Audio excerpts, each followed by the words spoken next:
Kabir knowledge channel पर आप सभी श्रद्धालुओं का स्वागत है। आशा करते हैं आप सभी कुशल मंगल होंगे और हम भी आपकी कुशलता के लिए मालिक से सदा विनती करते हैं। और जैसा कि आप सभी जानते हैं कि अनुराग सागर कबीर साहिब जी का एक विशेष ग्रंथ है और यह अब समापन की तरफ चल रहा है। तो जिस श्रद्धालु ने, भाई बहन ने अनुराग सागर अपनी ज़िंदगी में नहीं सुना, नहीं पढ़ा, तो वो आप सुन सकते हैं। इसमें भौतिक संसार की जो भी विषय वासनाएं हैं वो सभी उड़ेली गई हैं और इस संसार में जो फिलहाल चल रहा है उसके बारे में जिस प्रकार धर्मदास जी सतगुरु कबीर साहिब जी से प्रश्न करते हैं, तो सतगुरु कबीर साहिब जी ने हर एक बात का उत्तर धर्मदास जी को दिया है। तो पिछले एपिसोड में जैसा कि सतगुरु कबीर साहिब जी ने धर्मदास जी को गुरु महिमा और बिंद वंश के प्रति चेताया, और जब धर्मदास जी ने अपने पुत्र नारायण दास के बारे में सतगुरु कबीर साहिब से प्रश्न किया, तो सतगुरु कबीर साहिब जी धर्मदास जी को क्या समझाते हैं, सुनो। बहुरी काल फांस तो हिलागा, पुत्र मोह तब हृदय जागा, प्रत्यक्ष देखी सभे तुम लीना, दास नारायण काल अधीना। फिर से तुम्हें काल का फंदा लगा है, तब तुम्हारे हृदय में पुत्र का मोह जागा। तुमने प्रत्यक्ष अपनी आँखों से देख लिया है कि नारायण दास काल के अधीन हैं। ताहू पर तुम पुनि हटकीन्हा, मोर वचन तुम एक हु न चिन्हा। धर्मराय जो मोशन कहिया, सोऊ ध्यान तो वे हृदय न रहिया। उस पर भी तुमने फिर वही हठ यानी जिद किया। तुमने मेरी एक भी बात को नहीं समझा। धर्मराय निरंजन ने जो मुझसे कहा था कि मेरा एक पुत्र अंधा दूत पहले धर्मदास के घर में जन्मेगा, और वह सब मैंने तुम्हें बताया था, वह ध्यान भी तुम्हारे मन में न रहा। मोर प्रतीत तुम्हें नहीं आवे, गुरु प्रतीत जगत कसलावे। आपा छोड़ मिले गुरु आई, सत सीढ़ी पर चढ़े सुहाई। मेरे वचनों पर जब तुम्हें विश्वास नहीं आता तो अन्य संसारी गुरु पर कैसे विश्वास लाएंगे। जो अहंकार को छोड़कर विनम्रता से आकर गुरु को मिलता है, वह भाई सत्य की सीढ़ी पर चढ़ता है, यानी वह सतगति प्राप्त करता है। माया पकड़े मोह मत जागे, भक्ति ज्ञान सब तजे अभागे। पुरुष अंश तुम जग में आए, जीव चितावन भार उठाए।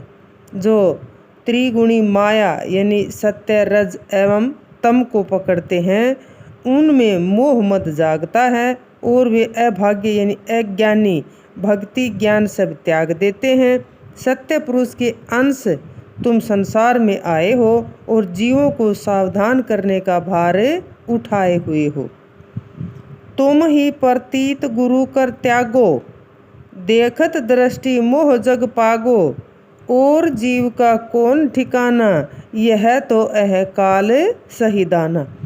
जब तुम ही गुरु का विश्वास त्याग दोगे और अपनी दृष्टि से देखते हुए संसार के मोह में पड़ोगे, तो और सामान्य जीवों का क्या ठिकाना कि वे गुरु पर विश्वास कर सके। इस प्रकार भ्रमित करने की यही तो काल निरंजन की राही यानी पहचान है। जस तुम कर हु सुन हु धर्मदासा, तस तुम वंश करे प्रकाशा। मोह आग सदा सो जरी है, वंश विरोधे या ही ते परी है।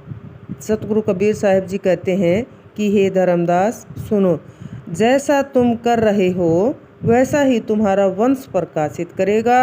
मोह की आग में वह सदा जलेगा और इसी से तुम्हारे वंश में विरोध पड़ेगा, जिससे दुख होगा। सुत वित धाम नारी परिवारा, कुल अभिमान सब काल पसारा। इनमें तू परिवार भूले हैं, सत्य नाम की राह न पह। पुत्र, धन, घर, स्त्री, परिवार और कुल का अभिमान, इन सब में काल का विस्तार है।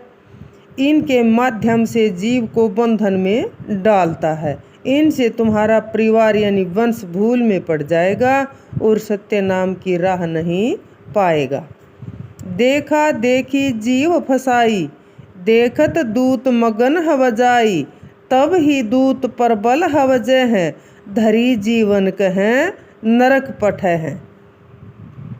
संसार के अन्य जीवों के देखा देखी से तुम्हारे वंश के लोग भी पुत्र, धन, घर, स्त्री, परिवार आदि के मोह जाल में फंस जाएंगे और इस प्रकार वंशों को फंसा हुआ देखकर काल के दूत प्रसन्न हो जाएंगे। उस समय में तब काल दूत प्रबल हो जाएंगे और वे जीवों को नरक भेजेंगे। काल फांस जब जीव फंसावे, काम मोह मद लोभ भुलावे, गुरु प्रतीति ते ही नहीं रही, सत्य नाम सुनते जीव दहही। काल अपने जाल में जब जीव को फंसाता है तो उसे काम, क्रोध, मद, लोभ और मोह विषयों में भुला देता है। फिर उसे गुरु के वचनों पर विश्वास नहीं रहता। तब सत्य नाम सुनते ही वह जीव जलने लगता है, चिढ़ने लगता है, फिर उसका पतन होना निश्चित ही है। गुरु पर विश्वास न करने का यही लक्षण है। यानी विशेष साहिब जी इसमें बताते हैं कि काल जीव को अपने जाल में फंसाने के लिए अनेक छल षड्यंत्र रचता है। उसकी ओर से इस बात का पूरा प्रयास रहता है कि कहीं कोई जीव किसी भी प्रकार से इस भवसागर से पार न होने पाए। इसीलिए वह जीव की मति को भ्रमित करने का प्रयास करता है।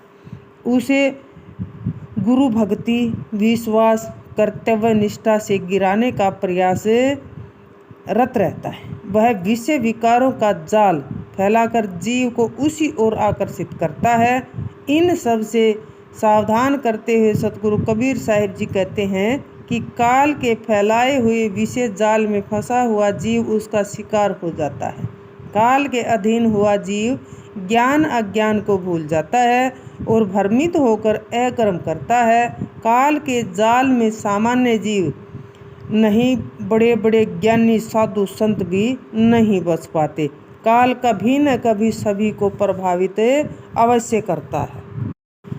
अज्ञानी व्यक्ति काल के रूप स्वरूप को पहचानता नहीं है क्योंकि उसे काल दिखाई नहीं देता, परंतु ज्ञानी उसे अच्छी तरह से पहचानता है क्योंकि काल उसकी दृष्टि से बच नहीं सकता। काल की विशेष पहचान यह है कि वह किसी भी सूक्ष्म एवं स्थूल बुराई एवं विकार के रूप में जीव पर सवार होता है। प्रत्यक्ष रूप से काल कहाँ, कब और किस तरह आ जाए, कहाँ नहीं जा सकता। इसलिए काल से हर क्षण सावधान रहने की आवश्यकता है कि कहीं वह पाप या बुराई के रूप में हमारे भीतर प्रवेश न कर जाए। सतगुरु कबीर साहब जी कहते हैं कि काल से बचने एवं शांति पाने का एकमात्र उपाय केवल सतगुरु के सत्य नाम ज्ञान के उपदेश के अनुसार हर क्षण सदाचार एवं सत्य ज्ञान में स्थित रहते हुए अपने मत सिद्धांत का सदा पालन करते रहें।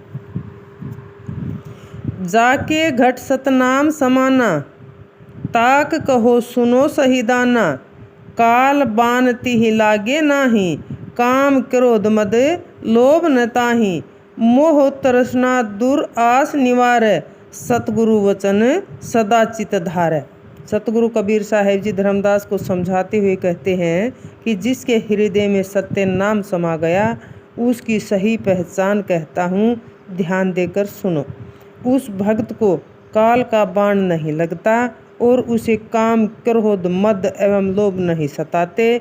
वह मोह तृष्णा तथा किसी भी सांसारिक वस्तु का झूठी आशा को समाप्त कर यानी छोड़कर सतगुरु के सत्य वचनों पर सदा मन लगाता है।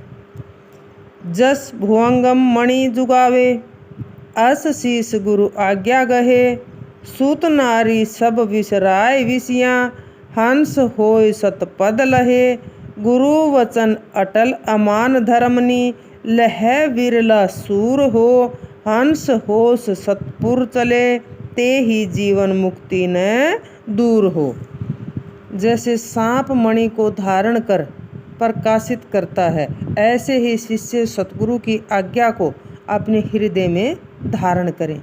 पुत्र, स्त्री तथा समस्त विषयों को भुलाकर विवेक हंस बनकर सत्यपद यानी अविनाशी निज मुक्त स्वरूप प्राप्त करें।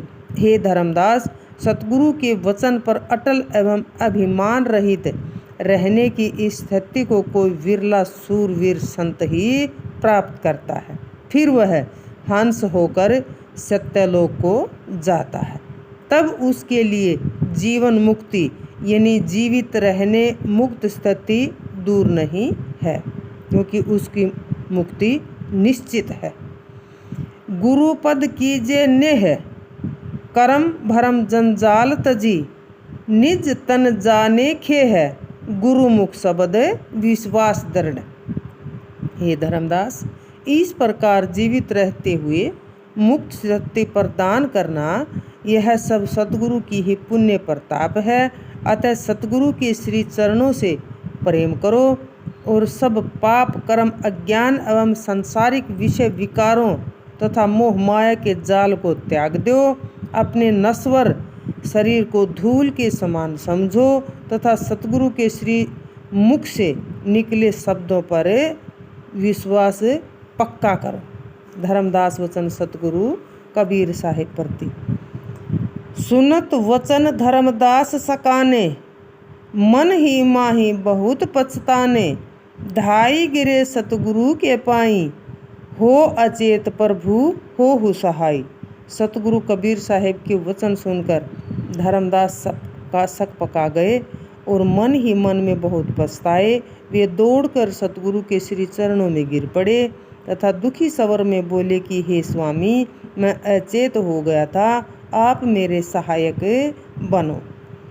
चूक हमारी बख्शहु स्वामी, विनती मानहु अंतर्यामी, हम अज्ञान शब्द तुम टारा, विनय किन हम बारंबारा।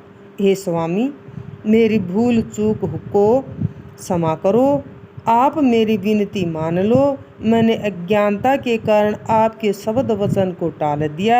मैं आपसे बारंबार प्रार्थना करता हूँ कि आप मुझे क्षमा कर दें। अब मैं चरण तुम्हारे गए हूँ, जो संतति की विनती करहूँ। पिता जानी बालक हठलावे, गुण ओ गुणचित ताहि न आवे। पतित उदाहरण नाम तुम्हारा, ओ गुण मोर न करहु विचारा। अब मैं आपके श्री चरणों में पड़ा हुआ उसकी क्षमा याचना करता हूँ, जो मैंने अपने पुत्र के लिए प्रार्थना की थी। पिता जानकर ही बालक अपने पिता से हट करता है और पिता उसके गुण अवगुण को मन में नहीं रखता। इसी प्रकार हे स्वामी, हीन से हीन पापियों का उद्धार करने वाला होने से आपका नाम पतित उदाहरण है। मेरे अवगुणों पर विचार न करो और बस आप मुझे क्षमा कर दो। सतगुरु कबीर वचन धर्मदास प्रति। धर्मदास तुम पुरुष के अंसा, त्याग हु दास नारायण वंशा। हम तुम धर्मनी दूजा नाही, परखु शब्द देख ही अमाही। तुम जो जीव काज जग आऊं, भव सागर में पंथ चलाऊं। धर्मदास के याचना भरे शब्दों को सुनकर सतगुरु कबीर साहिब जी कहते हैं कि हे धर्मदास, तुम सत्य पुरुष के अंश हो। वंश नारायण दास जो काल का दूत है, उसे त्याग दो। मैं और तुम दूसरे नहीं हैं। अपने हृदय में मेरे सत्य शब्द को समझ कर देखो। तुम जो जीवों के कल्याण करने के लिए संसार में आए हो, उसके लिए भवसागर में सत्य पंथ चलाओ। तो इससे आगे का वृत्तांत कल के एपिसोड में सुनेंगे। धर्मदास जी अपने पुत्र नारायण दास का त्याग करते हैं या नहीं, और सतगुरु कबीर साहिब से क्या वार्तालाप होगी। तब तक के लिए अपना ख्याल रखें, हमें आज्ञा दें, मालिक से अटैच रहें और अनुराग सागर पर चलने का भरसक प्रयास करें ताकि हमारी मुक्ति हो जाए। बोलो साधो सत साहिब।